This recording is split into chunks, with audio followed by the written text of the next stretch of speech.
Hola, hola, bienvenidos y bienvenidas de vuelta a una nueva charla sobre educación ambiental. Siempre decimos que las problemáticas ambientales hay que abordarlas de manera interdisciplinaria y hoy vamos a tener el placer de hablar con Pablo Reyes. ¿Cómo andas, Pablo? ¿Todo bien? Hola Gustavo, muy bien. Saludos a la audiencia. Bueno, te presento, Pablo. Pablo es médico especialista en medicina general, magíster en epidemiología, gestión y políticas de salud por la Universidad Nacional de Lanús y docente de enfermería y acompañamiento terapéutico. Participó en la Asociación de Medicina General de Buenos Aires y desde allí lucha contra los agrotóxicos y fomenta la agroecología y trabaja acompañando vecinos, asesorando en gestión y realiza investigaciones también desde sus materias de salud pública e investigación. Todo eso, Pablo, ¿es así? Algo Sa- parecido, sí, sí. Sabes que, bueno, lo primero que te quiero preguntar es algo bien sencillo, ¿no? Nosotros hablamos en estas charlas un montón respecto de los problemas ambientales y de la exposición de la población a, a los problemas ambientales. Y la primera pregunta es bien concreta. ¿Qué le pasa a la salud de una persona cuando se encuentra afectada, por ejemplo, con fumigaciones con agrotóxicos? Bueno, tenemos que pensar a la salud desde el punto de vista biológico, o sea, el cuerpo, desde el punto de vista psicológico y desde el punto de vista social. Todo junto es la salud. En principio, no tenemos que separar mente de cuerpo. Si le pasa a la mente, le pasa al cuerpo. Y si le pasa al cuerpo, le pasa a la mente. Eso uno lo puede constatar todo el tiempo y piénsense ustedes en este momento de pandemia, que sin haber tenido infección ya están afectados en su salud, porque la pandemia ya llegó por acá. Y si ustedes son adultos mayores o si tienen factores de riesgo que debilitan las defensas, y eso ya está en ustedes. Esto impacta en el sistema inmunológico, esto impacta en las defensas. Bueno, esto es algo sabido, lo que pasa es que la ciencia a veces divide para estudiar y terminamos practicando esa división, de tal manera que los médicos nos encargamos del cuerpo y los psicólogos de la mente y los trabajadores sociales de lo social, y en realidad es toda una sola cosa en principio. Bueno, lo que tenemos tenemos que pensar nuestra biología, nuestro cuerpo, nuestra salud en general, como una situación de relaciones entre nosotros y nuestro contexto, nuestro entorno. Nuestro entorno social va generando relaciones determinantes de la salud. No es lo mismo vivir en una villa en Buenos Aires que en un lugar como el nuestro, del interior, Trenquelauquen. Hay relaciones biológicas, tenemos el coronavirus que amenaza con su alta transmisibilidad, y así sucesivamente. Entonces, en particular, cuando hablamos de agrotóxicos, estamos hablando de estas tres dimensiones, pero tomando lo que resulta más interesante en esta época, que es la enfermedad, que es el daño a la salud biológica, digamos. Tenemos que encontrarnos con evidencias más que fundadas, cientos de investigaciones en todo el mundo que están diciendo que los agrotóxicos desafían a nuestra biología en su capacidad de reconstituirse, de repararse, de autocurarse, de autosanarse. Este, Todo el tiempo los agrotóxicos están impactando en nuestra biología, generando, es decir, nosotros nos parecemos muchísimo desde el punto de vista de la genética. Piensen esto, la genética, por ejemplo, nuestro genoma, está determinando nuestra constitución biológica, nuestra biología, nuestra física. Entonces, cuando nosotros hablamos que nos parecemos en un 47% a las abejas, porque el genoma de las abejas está decodificado completamente, y nuestro genoma también. Quiere decir que compartimos el 47% de las estructuras biológicas de la abeja. Nuestras células son un 47% tan próximas nuestras células a las células de las abejas. Entonces, cuando hablamos de que un insecticida elimina las abejas, que un insecticida es neurotóxico para las abejas, que los herbicidas alteran su capacidad de orientación, empezamos a entender que indudablemente esto está interactuando con nuestra biología. Este es un primer punto. Nos parecemos más de un 70% genéticamente a los insectos. Entonces, imposible que una sustancia que genera efecto de muerte sobre los insectos sea inocuo para nosotros. A nosotros. Y así, digo, herbicida. Estamos hablando de un 40, 30, 40, varía según la especie, pero hay una gran similitud genómica entre las plantas, los animales, y los insectos, las plantas, los hongos, inclusive los hongos. Nos parecemos a los hongos. Entonces, cuando echamos un fungicida, es esa sustancia diseñada para generar un efecto de muerte en general, ¿no? Es un fungicida para matar hongos, un insecticida para matar insectos, y así, un herbicida para matar hierbas. Está interactuando con nuestra biología, se une como receptores, como llave y cerradura, para hacer su efecto de muerte, y también se unen a nuestras estructuras porque las tenemos, al igual que la abeja lo tiene. Cito la abeja porque es algo muy conocido. La cantidad de trabajos que hablan de la toxicidad sobre el sistema nervioso de la abeja. Ahora, entonces nos preguntamos, todo lo que es trastorno del espectro autista, que parece, sí, se han modificado los diagnósticos, ahora la industria farmacéutica se ha metido también a ampliar casi para que el propio vecino pueda generar un diagnóstico de trastorno del espectro autista y empezar a darle medicamentos, ¿no? O sea, es verdad que ahora se diagnostican más que antes, pero que evidentemente hay un aumento de este fenómeno. Eso se constata en las aulas, eso no tiene ningún tipo de discusión.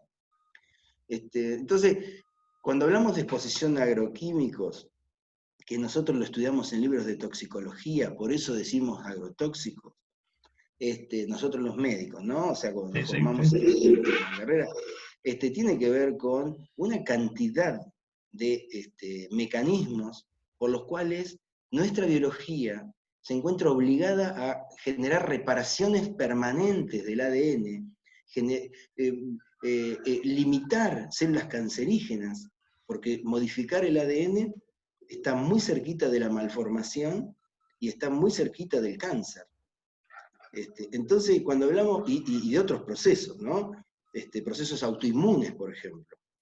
Procesos autoinmunes quiere decir que tu cuerpo, tus defensas te atacan a vos mismos, como la artritis reumatoidea, como el lupus. ¿Sabés qué te quiero preguntar? Perdóname que te interrumpa. Suponete que vos vivís en una zona fumigada, ¿no? Y estuviste expuesto durante, como tantas y miles de personas expuestos durante muchos años a las fumigaciones con agrotóxicos. Y te enfermaste, tuviste un cáncer, tuviste tiroides, lo que fuera. Y te vas. Decís, bueno, yo acá no quiero vivir más, me voy. Y fuera de esa zona fumigada, 10 años después nace tu hijo y 30 años después nace tu nieto. Vos decís genético y a mí me hace pensar que esto se transmite de generación en generación. Totalmente, Estas totalmente. afecciones pueden ser transmitidas incluso a personas que nacen luego en otros lugares donde ya no se ven afectados directamente por las fumigaciones. Sí, depende del grado de mutación y de estructuración. Es decir, el ADN actúa como un sistema. O sea, nos han enseñado que el gen tal genera el color de ojos. El otro gen genera el color de piel o la característica. En verdad, la mayoría de los genes que forman el genoma o el ADN son genes reguladores o moduladores. O sea, para que se produzca determinada característica fenotípica o ojos marrones en el caso mío, se actuaron muchos genes que permitieron que esto fuera así. O sea, el gen ojo marrón está ahí, pero el gen ojo marrón no se va a expresar a no ser que haya un conjunto de genes reguladores, mediadores, para que esto suceda. De esa manera, hay mecanismos epigenéticos que son adaptaciones genéticas a una situación adversa, a un contexto adverso, que cuando no está más ese contexto adverso, una generación después, o sea, son como genes adquiridos que se transmiten, se heredan en la descendencia. Entonces, si un día nuestros hijos van a tener cierta adaptación a vivir con agrotóxicos. ¿Ah? Si algún día dejas de tener esa exposición, ese gen sigue estando y va a generar modulaciones que cuando no se encuentra con el agrotóxico, también va a generar desequilibrios. Son, digamos, complejos de explicar esto de forma sencilla, porque es todo un sistema donde está todo relacionado, todo tiene que ver.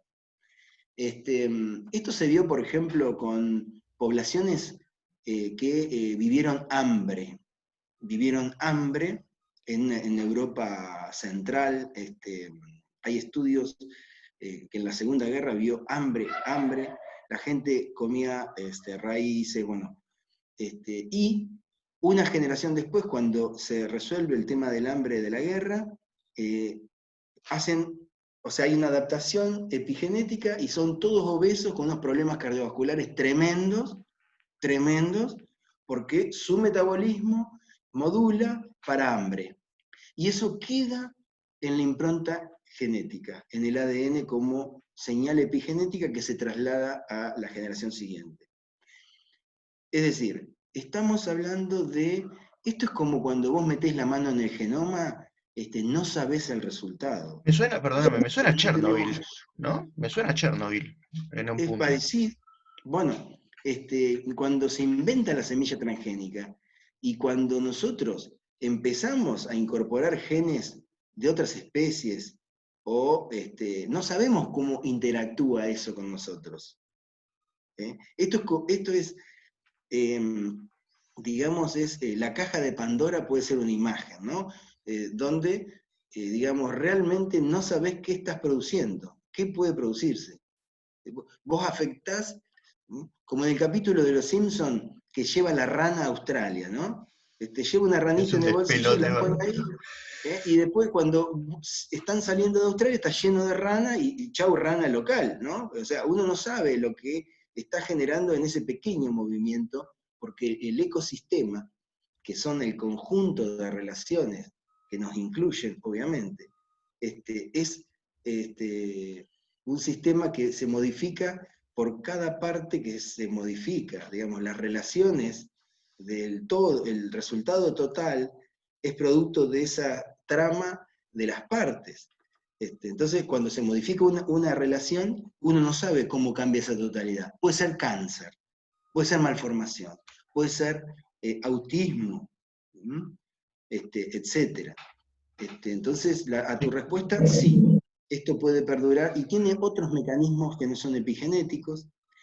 Como digo, si una mutación se estructura y pasa a la descendencia, y puede ser que a vos no tengas nada, pero tus células seminales fueron alteradas, y tu hijo aparece con una malformación.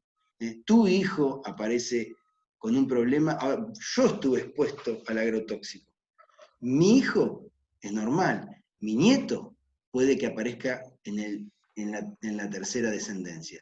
Porque también digamos, no todos los genes se expresan, ¿no? Hay una relación mamá-papá, o sea, hay un dominante, un recesivo, entonces hay una penetración más completa, menos completa de la expresión, en definitiva.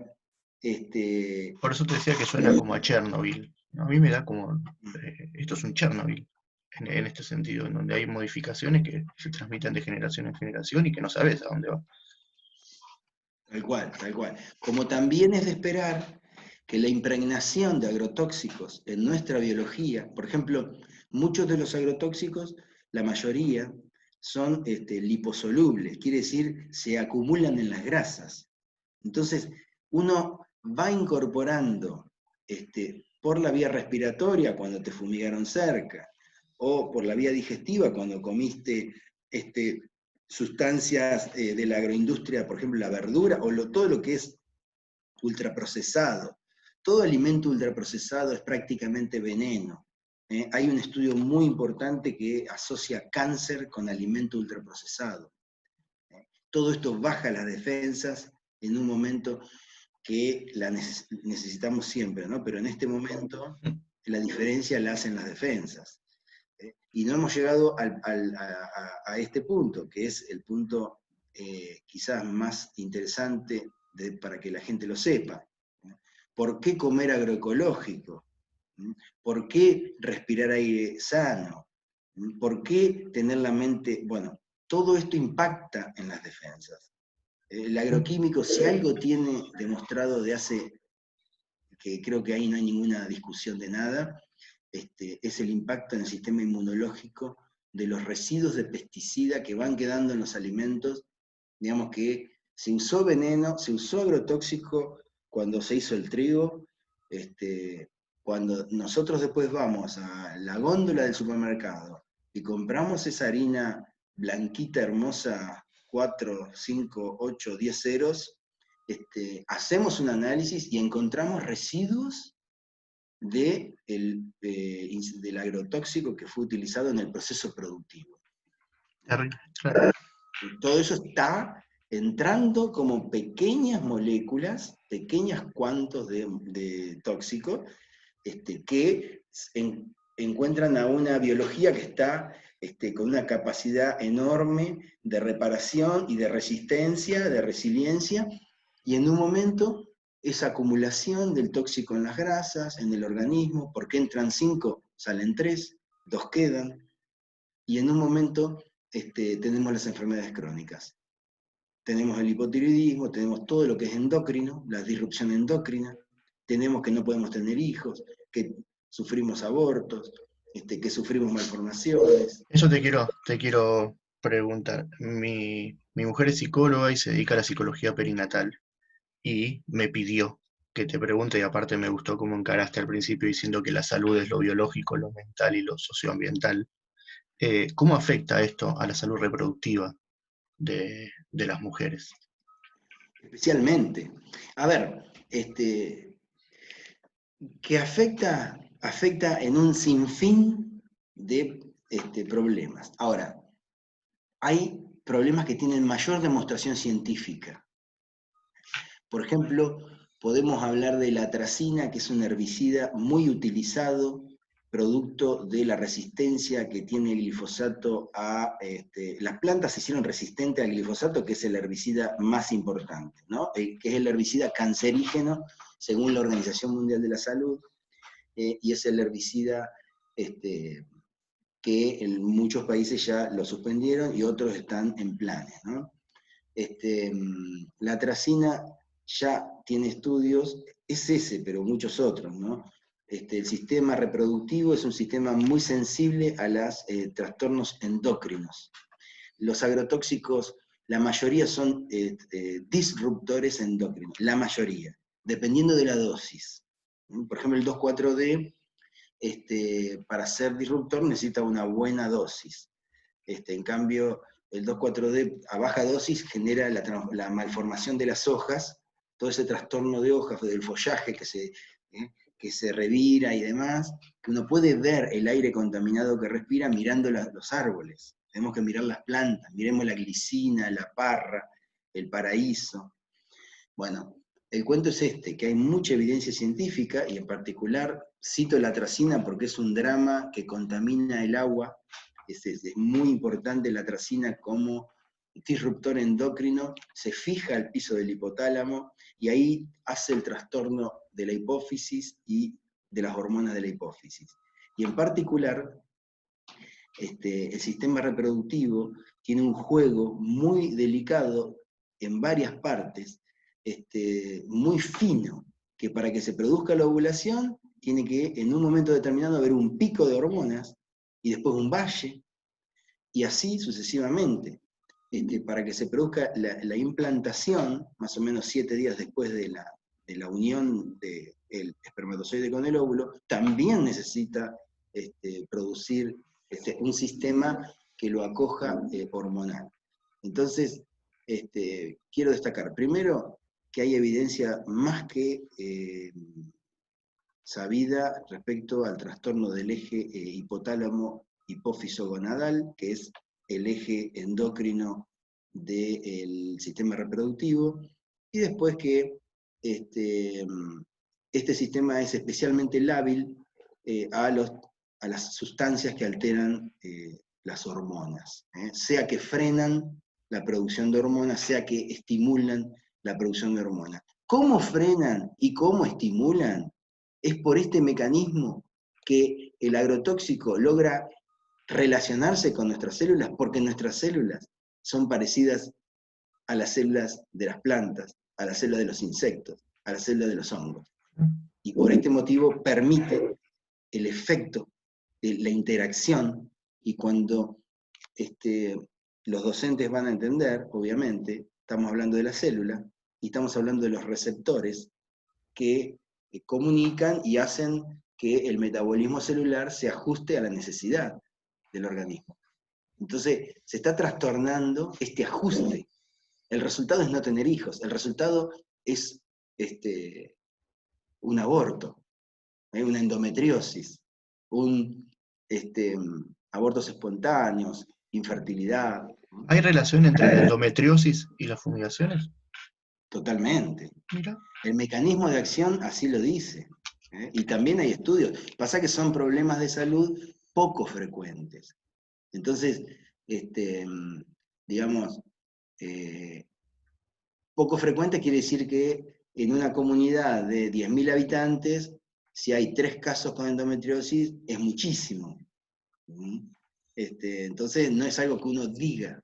Se sabe que se duplica, se triplica el cáncer, se sabe que se duplica, se triplica la malformación.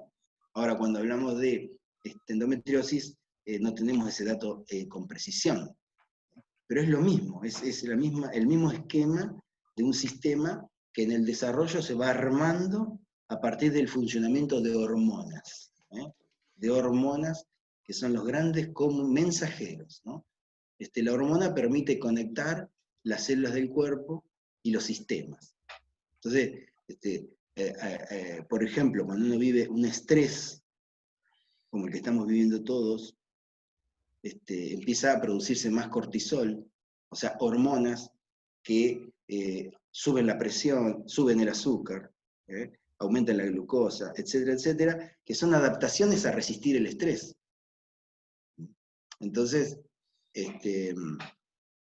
son sistemas muy sensibles que cuando uno empieza, por ejemplo, ante un estrés, un efecto de un agrotóxico puede ser no resistir esa tensión psico. Por ahí no te estoy contestando exactamente, pero yo te lo contesté. Sí, claramente. Sí, me está contestando claramente. Me estoy yendo un poquito por las ramas, pero quiero trasladar cómo lo que vivir en un contexto de agresión se traduce en nuestra biología y en nuestros problemas de salud, ¿no? Y lo último que te quiero preguntar, Pablo, que sé que es un tema que a vos te interesa y te dedicas y te gusta. Suponete que lográramos una Argentina libre de agrotóxicos, suponete que lográramos fomentar la agroecología, una ley de agroecología. ¿Qué cambiaría en la salud de las personas si cambia lo que respiramos, si cambia lo que comemos? Y bueno, cambiaría muchísimo y cambiaría prácticamente todo. Y cuando digo todo, estoy pensando, en un contexto de crisis climática global, necesitamos repensarnos, toda la humanidad. La humanidad, si no hace un replanteo, si continúa esto de que pocos tengan mucho y muchos no tengan nada, esos pocos van a gobernar el fin del mundo. Esto es, ¿dónde vamos a ir a vivir? ¿A la luna? ¿Eh? Entonces, hay que pensar un contexto de fin de mundo, de crisis existencial humana con nuestra capacidad de pensamiento. Nosotros tenemos la capacidad de pensarnos y de reconocer que no vamos a estar para siempre. Entonces, bueno, digo, hay una situación general y en el sentido particular tenemos que incorporar a alimento libre de agrotóxicos, que puede ser un alimento agroecológico, sin residuos de venenos. Tenemos que pensar también que ese alimento está cargado de micronutrientes, o sea, oligoelementos que el alimento agroindustrial no lo tiene. Por ejemplo, puedo decir que el maíz transgénico tiene nada de calcio respecto al maíz variedad. Le puedo decir que el hierro de la espinaca, cuando hablamos de alguien tiene anemia y dice, come espinaca, le dicen. Bueno, bárbaro. Si la haces en tu casa, la espinaca tiene cada 100 gramos 1500 miliequivalentes de hierro. Si la compras en la verdulería, de 1500 miliequivalentes pasa a 1 miliequivalente. Nada. Y Los come pasto, agrotóxicos, comes al pedo. bueno, esto se traslada a todas las variedades por esa capacidad de los químicos de eliminar las formas disponibles de minerales en los suelos. O sea, en el suelo está, pero la planta no tiene capacidad de absorber. Entonces, eso impacta directamente en nuestros metabolismos, en nuestras defensas. Entonces, estamos hablando de que si cambiamos, vamos a tener mucha más salud, por tener menos residuos de químicos, por tener más micronutrientes, o sea, el poder nutricional relacionado con las defensas de forma directa. Y después, en este contexto donde el mundo va a cambiar, la demanda de productos agroecológicos también va aumentando. Aumenta en la medida de la conciencia social de esto, y este trabajo que estás haciendo vos es espectacular en ese sentido, y también aumenta la demanda de productos no commodities. O sea, digamos, tenemos posibilidad de seguir exportando perfectamente. Los dólares pueden seguir viniendo del campo perfectamente, pero con sellos orgánicos, con Se paga muy bien, certificaciones aparte. orgánicas. Se paga muy bien, Claro, además. se paga muy bien, muy bien. Y aparte, tenemos experiencias donde uno puede ver cómo de otros países vienen con suerte de franquicias, contratan sistemas productivos completos, los hacen orgánicos y se llevan todo, todo para Holanda, todo para Dinamarca. ¿eh? Entonces, digamos, los países que mejor están pensando en esto, están buscando esto, y si bien el mercado orgánico creció muchísimo, tiene potencial la Argentina para hacer esto. Estamos hablando de agroecología, no estamos hablando de simplemente dejar de usar químicos. Se trata Sí, del claro, cambio total. de la cabeza, es otra forma de ver. Ahí el productor pasa a ser un productor feliz, un productor conectado, es un productor que acompaña a esa producción como vida que le da vida, ¿no? Como un sentido renovado de lo que es el trabajo y de lo que es la función social. Hoy por hoy, si alguien dice que produce por darle de comer al mundo, está mintiendo. Alguien produce como un empresario para vender lo que produce, tampoco le queda otra en este paradigma. Por En eso este decimos paradigma, commodities y no decimos alimentos. tal cual, tal cual. Y tiene esto, ¿no? De cómo, de cómo cuesta pensar en esto que vos decís, de decir, bueno, el que el productor esté feliz, esté contento de que produce sano, de que contribuye a una alimentación sano, y no volverte un sinvergüenza para hacer su suave, que por ganar 1 o 2 millones más es capaz de tirarle veneno en la escuela a los pibes, ¿no? Claro. Lo que también me gustaría decir es que hay grandes extensiones de campo, 600 hectáreas en cultivo agroecológico. ¿Eh? O sea, miles, 10.000 hectáreas, más de 10.000 hectáreas en la Argentina. No, que más de 10.000 hectáreas, mucho más, mucho más.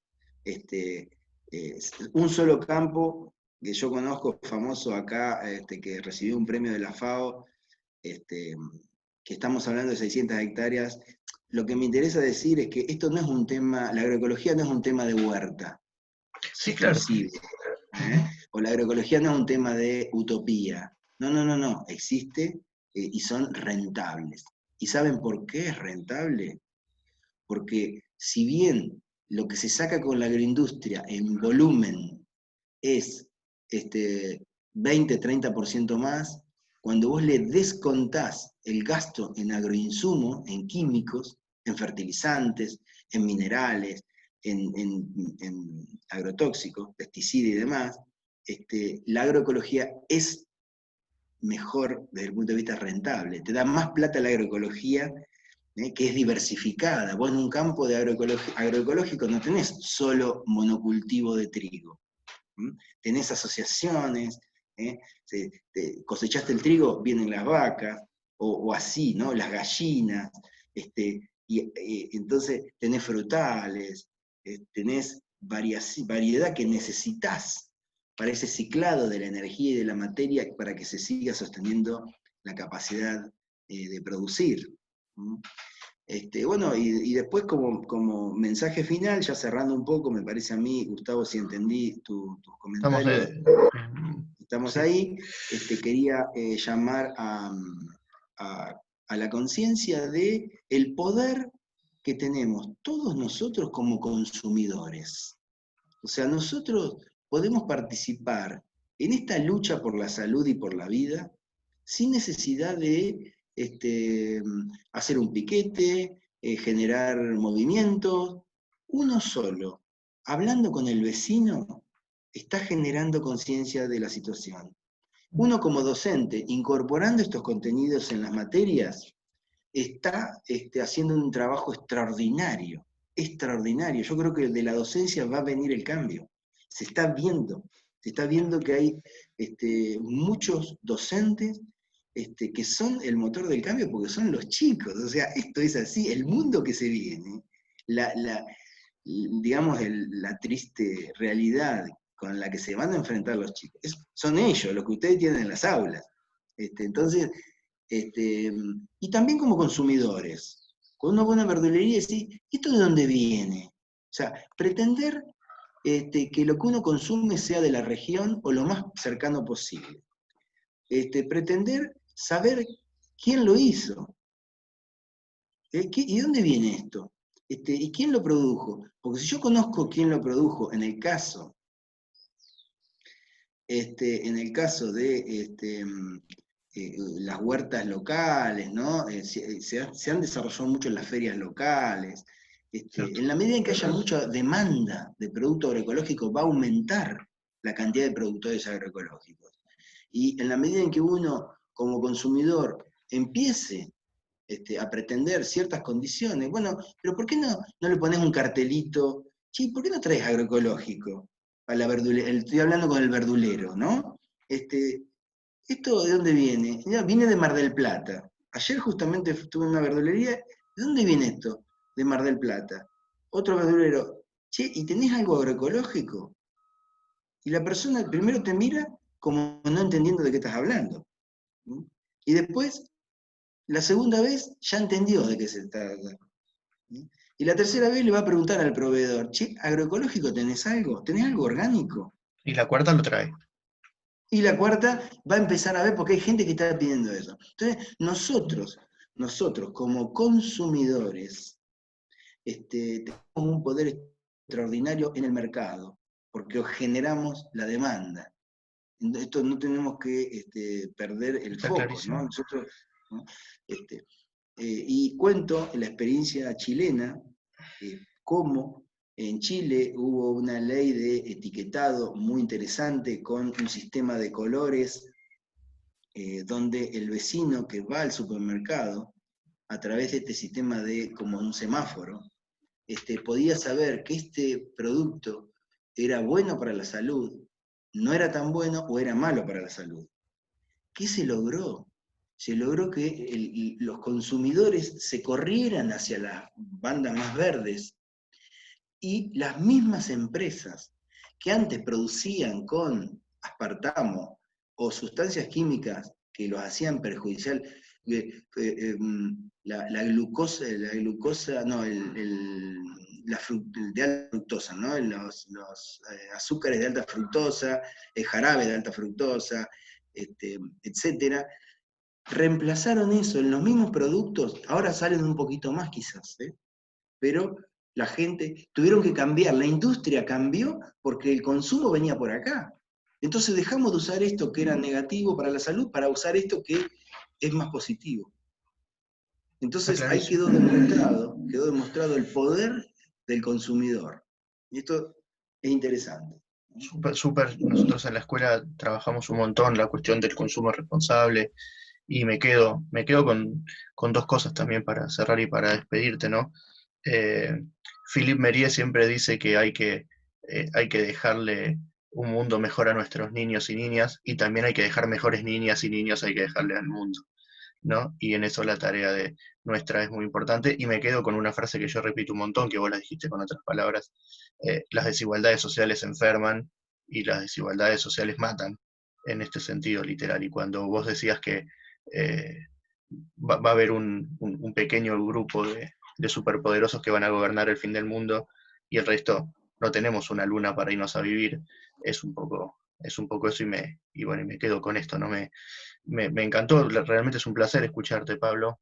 Eh, me, me resultó sumamente interesante y atractiva la charla y desafiante, me parece que está buenísimo y que en esta pequeña charla de 30 y pico de minutos generamos generamos, y vos principalmente, vos generaste un enorme insumo pedagógico para trabajar en las escuelas. Y te quiero agradecer mucho, mucho por eso, porque te hayas tomado este tiempito para charlar conmigo sin conocerme, y te agradezco mucho tu laburo, tu lucha, tu militancia. Un placer conocerte y un placer escucharte. Bueno, muchas gracias,